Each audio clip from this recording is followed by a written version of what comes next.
All right, hello everybody. If you are just tuning in, it's currently Monday, October the 28th, 8:30 in the morning. I thought I would get up and film this video nice and early. Okay, let's get to it.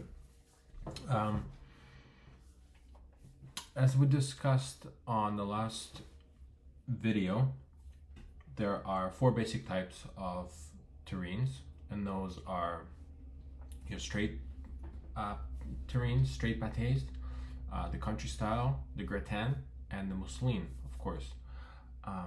For the first three, I suppose you could put a mousseline in the pâté mold as well, or in the croûte mold. But the first three are usually, well, not usually, can be baked inside a pastry. And this is what I would like to talk about today. I would like to talk about the pastry side of things. Okay, so I've written down a few notes. I did show my pâté in the last video, and that recipe used a short crust dough from a cookbook called Pie Room. It's a beautiful pie shop called the Pie Room in London, I believe, UK. And anyways, fabulous book. The chef, the author of the book, intends to reinvent the old school traditions of British pies and make them readily available for us, for the rest of us. So, okay, so let's get to it. The short crust dough that I used, let's talk about the name first. It is short crust dough. Crust meaning it makes the shell of the sausage. It contains the sausage in the pan. And then short because of the word short refers to gluten structure, and short meaning not full development of gluten, as you may see, for example, in a sourdough.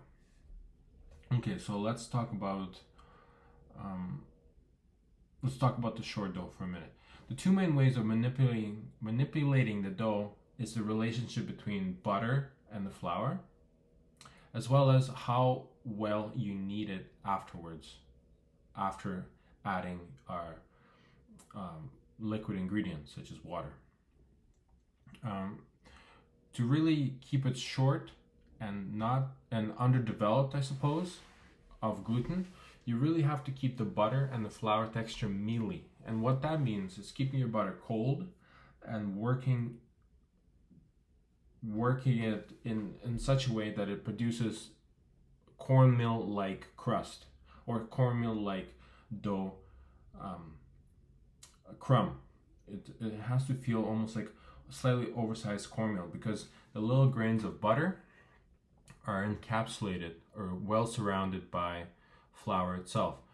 And this butter, as it melts, it does not allow for proper gluten development because it's all broken into smaller pieces.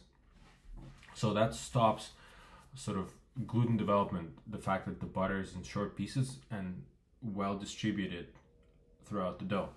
And then after we add the ice water, we knead it just until it comes together. We want to get rid of any dry spots, really.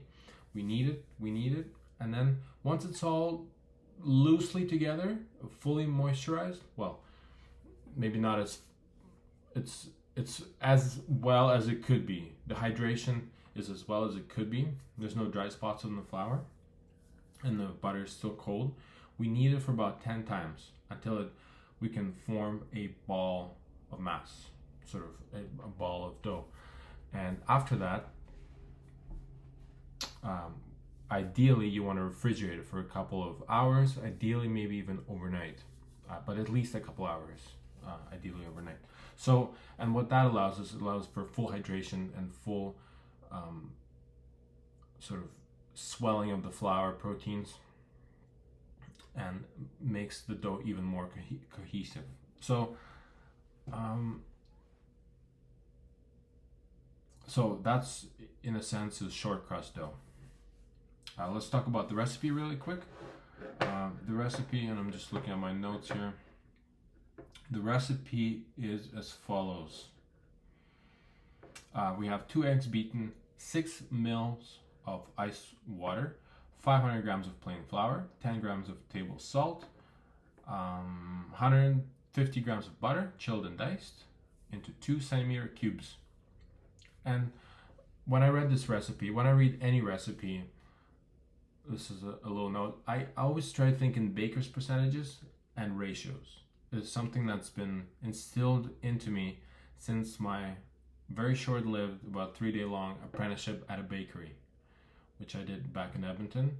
And the head baker there, head baker and owner, Jennifer Stang, taught me a pate choux recipe. And it was 2 parts water, 1 part butter, 2 part eggs, 1 part flour, pinch of salt.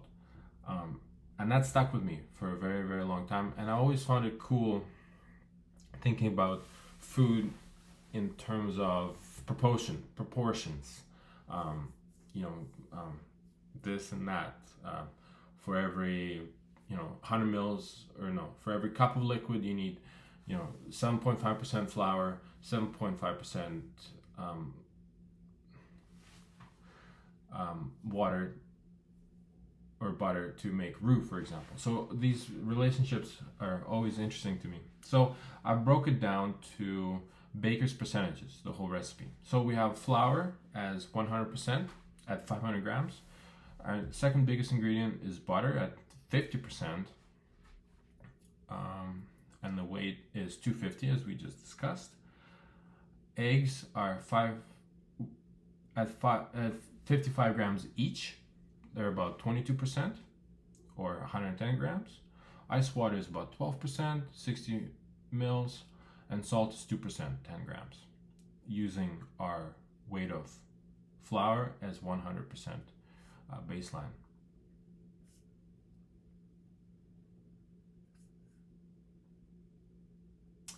I just realized I'm missing some notes here.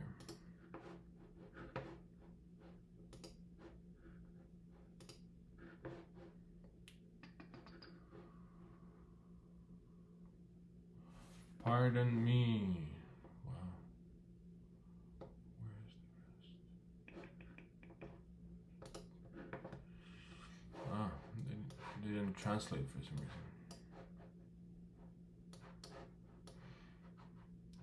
Okay, I got them on my other computer here. Okay, so we have the short crust translated into percentages. Next, I would like to talk about my second favorite, another dough that I frequently use, and it is my 3-2-1 pie dough recipe. Very straightforward. Again, it's relational recipe, I would call it. It's how the ingredients relate to each other. And it's in the name, 3-2-1. So we have 3 parts flour, and then baker's percentage would be 66. 100% flour at 500 grams. We have 66% butter at 330 grams. We have 33% ice water at 165 grams. We have 2% salt at 10 grams. Again, very interesting to me at least, and maybe some of you guys find it interesting as well, to think of recipes as percentages and how they relate to each other, keeping the main ingredient 100%. This won't work for everything, maybe not all savory recipes, but it's just interesting to think. So let's compare the two recipes that we have of short crust and pie dough, the 3-2-1 pie dough. Both start with 500 grams of flour, which is 100%, yet the short crust uses slightly less butter at 50% of flour versus 66 in 3-2-1. And then we have absolutely no eggs in the 3-2-1 pie dough, and we have 22% eggs in the short crust. So both, I would say, fundamentally are crumbly short crusts. They're not meant to be stretched and chewed.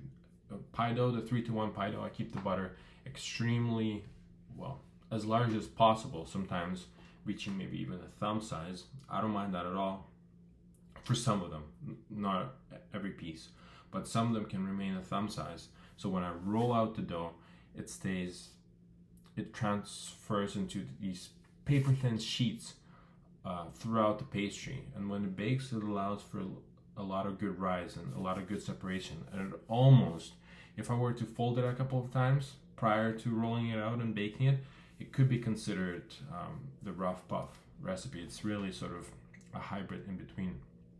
So, but both are fundamentally short crusted. The difference there is the lamination. In short crust, the butter gets broken down quite finely into cornmeal-like consistency, and then my 3-to-1 pie dough, I keep it as large as possible, and it almost turns into little sheets of butter.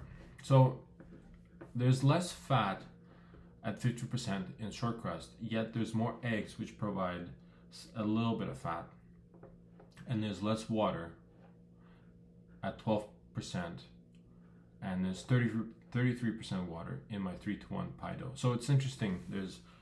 In short crust has more eggs and more fat because of those eggs, and more moisture because of the egg whites, but it has less actual water added to it. Whereas my pie dough has more fat and less eggs, or no eggs at all, and slightly more water. So it's interesting. Both come together quite fine. Both bake quite fine. Maybe the addition of eggs, this would be an interesting thing to discover. What exactly do the eggs do to the pastry? Because they do add fat in the form of yolk and moisture in the form of white, but it's a different type of fat. It's sort of the fat that coagulates, and the egg can't coagulate, whereas butter really melts at oven temperatures and provides less structure but more flavor. And whereas eggs, for example, provide more structure as a fat but less moisture. So there's an interesting difference between the short crust for pate and croûte and my 3-to-1 pie dough. So this is something that, as a summary, as a wrap up, this is something I find exciting to understand, to dive deeper into food beyond following a recipe. Even though we're professional chefs, sometimes and I've caught myself doing this plenty of times, where I